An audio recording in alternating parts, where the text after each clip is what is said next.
गोजोन फुंबिलि दिनै 24 फेब्रुवारि 2023 आं सिबिरानि ब्रह्म नोंथांमोनखौ SB Bodo News चेनेलाव बयखौबो फरायबाय नोंथाङा जुदि चेनेलाव गोदानबा सानफ्रोमबो फुंनि समाव सानसेयारि खौरांखौ मोननो थाखाय SB Bodo News चेनेलखौ साबस्क्राइब खालामनानै लानो हागोन लोगोसे बेल आइकनखौबो क्लिक खालामनो हागोन जाहाथे खौरां फोसावनाय लोगो लोगोनो नोंथांनाव खौराङा गिबिसिन सौहैयो आसा खालामो नोंथाङा खौरांखौ मोजां मोनगोन आरो खौरांखौ जोबजासे खोनासंगोन होननानैबो आसा खालामनाय थाबाय दानिया नोंथाङा खौरांखौ खोनासंलांदो सासे आइजोनि जियाव नांनानै सासे सुबुङा गावनि जिउखौ फोजोबनानै लादों बे जाथाया गवालपारानि बागवानाव जादों गावनि जिउखौ फोजोबनानै लानायनि सिगां मोनसे भिडिअनि गेजेरजों गासै जाथायनि सोमोन्दै फोरमायथिदों आजिजुल हकआ भिडिअनि गेजेरजों आजिजुल हकआ फोरमायथिनाय बायदिब्ला नलंगा गाव पन्चायतनि बारग' आफादगिरि दिलवारा बेगमा आजिजुल हकनि मोदोमाव सिगैयै थासारियाव गावजों अदेबानि दिलवारा बेगमजों थानायखौ स्रोदै भिडिअ सेबखांनानै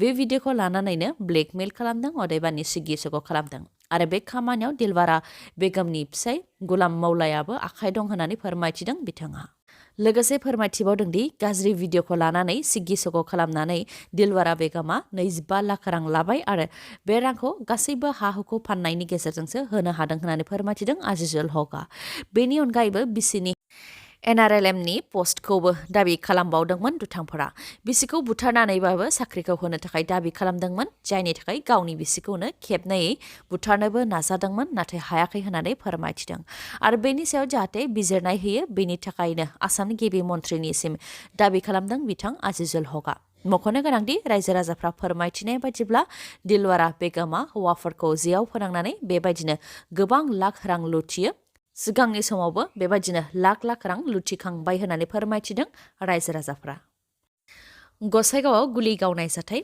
गसाइगावनि तुलसिबिलनि खरथिमारियाव गुलि गावनाय जाथाय 5 दाखाथिनि हानजाया गुलि गावनानै लुथिनानै लांदों नोगोद 2 लाख रां रायखांनो गोनांदि बिटिआरआव खनले लुथिनाय जाथाय प्रशासना रायजो राजाफोरखौ रैखाथि होनायाव फेलें जादों खनले लुथिनाय जाथाय जादोंबाबो रावखौबो हमनो हायाखै प्रशासना जायनि थाखाय खनले लुथिनाय जाथायफोरा जोंनि ओनसोलाव नुजाथिबाय थादों बे खेबाव गसाइगावआव लुथिनाय जाथाय जादों SBIनि CSP बिश्वजित बर्मननिफ्राय लुथिदों 2 लाख रां बिथां बिश्वजित बर्मना गावनि सेन्टारखौ बन्द खालामनानै न' फारसे फैनो नागिरदोंमोन बेयावनो 5 दाखाथिनि मोनसे हानजाया बिश्वजित बर्मननिफ्राय 2 लाख रांखौ लुथिदों बेखौ नुनानै रायजो राजाफ्रा होबथानो नागिरदोंमोन नाथाय दाखाथिफोरा रायजो राजाफोरनि सायाव लाथिख' गुलि गावनानै जायगानिफ्राय आनज्रायलांदों बिटिसिआव टेटआव उथ्रिसारनायफोरनि सायाव माब्ला राहा लागोन आरो बर' बिजों फरायनानै माबायदि मुलाम्फा मोनगोन होननानै सोंथि खालामदों मिरु बंस'निफ्राय मख'नो गोनांदि टेट फोरोंगिरिफोरनि फोसावथायखौ लानानै मिरु बंस'नि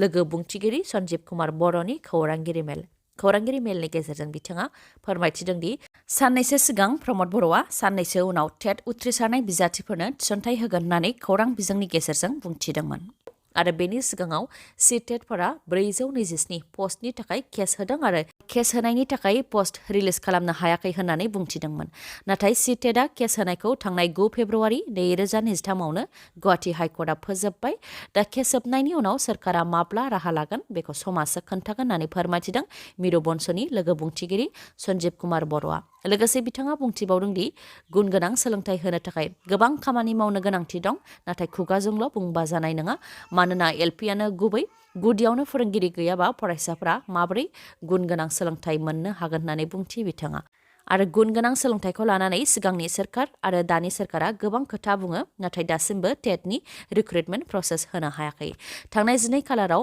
आसाम टेटनि 5320 पस्टनि थाखाय एडभार्टाइज होदों जेराव 40 पस्टाल' बर' बिजोंनि थाखाय बेखौ जोंनि खुंथायाव थानाय सोरखार आरो बर' थुनलाइ आफादजों लोगोसे माहारियारि आफादफोरा नोजोर होनाया गाहाम होननानै बुंथि बिथाङा लोगोसे आसामनि गिबि मन्थ्रि आरो सोलोंथाइ बिफाननि मन्थ्रिजों सावरायनानै जाहाथे बर' बिजोंनि थाखाय 40 पस्टखौ बांहोयो बेनि थाखायबो खुंथायाव थानाय बिबानगिरिफोरनिसिमबो खावलायहरो मिरु बंस'निफ्राय नोंथाङाबो दासिमबो COVID-19खौ लानानै गोबां गिबावो नामा फ्राय सुबुंफ्रानो COVID-19खौ लानानै सिगांनि समाव जेरैबायदि गियोमोन दा नाथाय बेबायदि गिनायखौ नुनो मोननाय जाला नाथाय सासे आइजोआ दासिमबो COVID-19खौ गिनानै थांनाय 3 बोसोरनिफ्रायनो गावखौ खथा सिङाव फांथेनानै लाखिदों बे जाथाया हारियानानि गुरुग्रामाव जादों 33 बोसोर बैसोनि मुनमुन माझी मुंनि सासे आइजोआ गावनि 10 बोसोरनि फिसाज्लाखौ लाफानानै थांनाय 3 बोसोरनिफ्रायनो खथा सिङाव फांथेनानै थादों। बाहेरायाव ओंखारोब्लानो COVID-19 जानानै फिसाज्लाया थैगोन साननानै फिसाज्लाखौ गावजों लोगोआव लाफानानै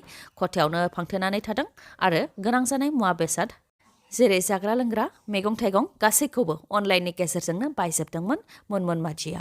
मुनमुन माजिनि फिसाय सुजान माजिया फोरमायथिनाय बादिब्ला थांनाय 2020 मायथाइयाव जेब्ला COVID-19नि गासैबो नेमखान्थिखौ बोखारदोंमोन अब्ला बिथाङा गावनि साख्रिनि डिउटियाव ओंखारलांदोंमोन। बे समनिफ्रायनो बिथांखौबो खथा सिङाव हाबनो होआखै बिसि मुनमुन माजिया आरो जायनि थाखाय थांनाय 3 बोसोरनिफ्रायनो फिसाज्लाखौबो नुवाखै होननानै फोरमायथिदों आरो जोबथायाव जेबो राहा गैयैनि थाखाय पुलिसनि मदद लानो गोनां जादों सुजान माजि बिथाङा। उनाव पुलिसआ सावस्रि आरो चाइल्ड लाइननि माखासे सुबुंफोरखौ लानानै खथा सिङाव फांथेनानै थानाय बिमा आरो फिसाज्लाखौ रैखा खालामहैदों आरो देहा फाहामसालियाव दैथायहरदों। पुलिसआ फोरमायथिनाय बादिब्ला गोबां नाजानायनि गेजेरजोंसो बिमा आरो फिसाज्लाखौ खथा सिंनिफ्राय दिहुननो हादों आरो 3 बोसोर न' सिङावनो जोबथेनानै थानायनि थाखाय फिसाज्लानि थासारिया गाज्रि जाबायमोन आरो खथाया जोबोद गाज्रि थासारियाव दंमोन होननानैबो फोरमायथिदों। बेनि अनगायैबो बिमा मुनमुन माजिनि खर'आ COVID-19खौ गिनायनि थाखायनो बांद्राय मोजां नंलामोन अदेबानि सरासनस्रा सुबुंफोर बायदि नंलामोन होननानै फोरमायथिदों। दा बिथांमोनखौ रैखा खालामनानै देहा फाहामसालियाव दैथायहरनाय जाबाय। दोलोखौ गोख्रों खालामनो थाखाय गसाइगाव जिल्ला UPPL दोलोनि 3थि बोसोरसालिया जथुम्मा खुंदों, जेराव बाहागो लादों MP रोनगोरा नार्जारि बिथाङा फोरमायथिदों दि लकसभा बिसायख'थिनि थाखाय प्लानिं खालामनाया जागासिनो दं, जायनाखि BTCजों लोगोसे आसामावबो BJP सोरखारजों UPPL दोलोआ एलायन्सआव दं। बेनिखायनो NDA हिसाबै आसामनि मोन 14 लकसभा बियाबाव गासैयावबो देरहासारनो थाखाय प्लानिं खालामनाया जागासिनो दं होननानै फोरमायथिदों बिथाङा। बेनि अनगायैबो बिथाङा फोरमायथिबावदों दि प्रमद बर'आ BTCखौ सालायनायनि उनावनो COVID-19 जानायनि थाखाय बोसोरसे जेबो खामानि मावनो हायाखै। बेनि उनाव प्लानिं खालामनायाव 1 बोसोर थांबाय आरो सिगांनि सोरखारा जेंना खालामनानै गालांनायखौ बोस्रांनायावबो गोबां समय लाबाय। दा प्रमद बर' दैदेननाय सोरखारा स्टेबल जाबाय, बेनिखायनो गोदान बिथांखि आरो बिफानफोरखौ सालायनायनि खामानिया जागासिनो दं होननानै बुंथियो। लोगोसे लाइमोनफोरखौ साख्रियाव थिसननाय आरो साख्रि गैयाबाबो गावनि आथिङाव गसंथानो हानाय बायदिनि सायाव प्रमद बर'आ खामानि मावगासिनो दं। सोलोंथाइ बिथिङावबो खामानिखौ मावगासिनो दं होननानै फोरमायथियो MP रोनगोरा नार्जारि बिथाङा। गसाइगाव जिल्ला UPPL दोलोनि 3थि बोसोरसालिया जथुम्मायाव बाहागो लानानै MLA जिरन बसुमतारी बिथाङाबो बुंथियो दि फैगौ लकसभा बिसायख'थियाव क'क्राझार बियाबाव UPPL दोलोखौ फेजेननो हानाय बायदि मोनसेबो बेरेखा दोलो गैया आरो UPPL दोलोआ गोरलैयैनो देरहासारनो हागोन। बेनि थाखाय रायजो राजाफोरनि सायाव फोथायनाय दं होननानै बुंथियो बिथाङा। आरो जायखि दोलोआनो फैयाथों मानो UPPL दोलोजों जुजिनो हानाय गोहो गैया होननानैबो बुंथियो बिथाङा। कंग्रेसनि गागि दैदेनगिरि पवन खेराखौ आसाम पुलिसआ दिल्ली पुलिसनि मददजों एरेस्ट खालामदों। रिपर्टनि बायदिब्ला कंग्रेस दोलोनि गागि दैदेनगिरि पवन खेराया भारतनि गाहाय मन्त्रि नरेन्द्र मोदी बिथांनि हेंथायै खोथा बुंथिदोंमोन। बेनि दायावनो आसाम पुलिसआ पवन खेरा बिथांखौ हमदों। बिथाङा इन्डिग' फ्लाइटजों रायपुराव कंग्रेस दोलोनि मोनसे जथुम्मायाव बाहागो लाहैनो थाखाय थांनो नागिरदोंमोन। बेयावनो फ्लाइटनिफ्रायनो बिथांखौ एरेस्ट खालामदों। नाथाय बिथांखौ लोगो लोगो बेल होदों सुप्रिम कर्टआ। सुप्रिम कर्टआ पवन खेरा बिथांनो बेल होनायखौ गोजोननाय फोरमायथिदों कंग्रेसनि आफादगिरि मल्लिकार्जुन खारगे बिथाङा। आरो BJP दोलोआ हेरेसमेन्ट खालामनो नाजादोंमोन आरो BJPनि बेबायदि खामानिखौ सोंखारियो होननानै बुंथियो बिथाङा। बेनि अनगायैबो पार्लियामेन्टआवबो जेंनानि सायाव खोथा बुंनायखौ BJP दोलोआ हेंथा होयो आरो बुंनायनि मोन्थायखौ फोजोबनो नाजादों होननानैबो बुंथियो कंग्रेसनि आफादगिरि मल्लिकार्जुन खारगे बिथाङा। बे समाव प्रमद बर' एबा जायखिजाया दोलोनि दैदेनगिरि आरो मावथिफोरनि हेंथायै खोथा बुंनो थाखाय लाइसेन्स गैया हाग्रामा महिलारिनाव। BTCनि बारग' गाहाय हाग्रामा महिलारि बिथाङा फोरमायथिदों दि BPF दोलोनि माखासे दैदेनगिरिफोरा जेरैबायदि गुबुन दोलोनि दैदेनगिरिफोरनि हेंथायै खोथा बुंनो हायो, बेबायदि प्रमद बर' एबा जायखिजाया दोलोनि दैदेनगिरि आरो मावथिफोरनि हेंथा खोथा बुंनो थाखाय लाइसेन्स गैया हाग्रामा महिलारिनाव। मानोना बिथांमोननि हेंथा खोथा बुंब्लानो बेंगलाव खारफिननो गोनां जागोन होननानै फोरमायथिदों हाग्रामा महिलारिया। नाथाय दान मोननैनि उनावनो बुंनो थाखाय लाइसेन्सखौ मोनगोन होननानै बुंथिदों हाग्रामा महिलारिया। मख'नो गोनांदि BPF दोलोखौ गोख्रों खालामनो थाखाय दाब दाब जायगायाव BPF दोलोआ वार्कार्स मिट खुंदों। उदालगुरियाव वार्कार्स मिट खुंखांनायनि उनाव बाक्सानि सालबारि आरो चिरांनि बिजनियावबो वार्कार्स मिटखौ खुंदों, जेराव गोबां रोजा रोजा सुबुंफोरखौनो बाहागो लाफैनायखौ नुनो मोननाय जादों। क'क्राझार आरो उदालगुरि लकसभा बिसायख'थिनि थाखाय 2 निफ्राय 3 लागै सुबुं थुबुर खालामगोन होननानैबो फोरमायथिदों हाग्रामा महिलारिया। दासान्दि जेरावबो बांग्रिं मावगासिनो दं। तुर्की आरो सिरियायाव गोख्रों बांग्रिं मावनानै गोबां खहा जानायनि अनगायैबो गुबुन गुबुन हादरफोरावबो फिसा गेदेर बांग्रिं मावगासिनो दङ। बे खेबाव ताजाकिस्तानाव 6.9 मेगनिट्युडनि बांग्रिं मावदों।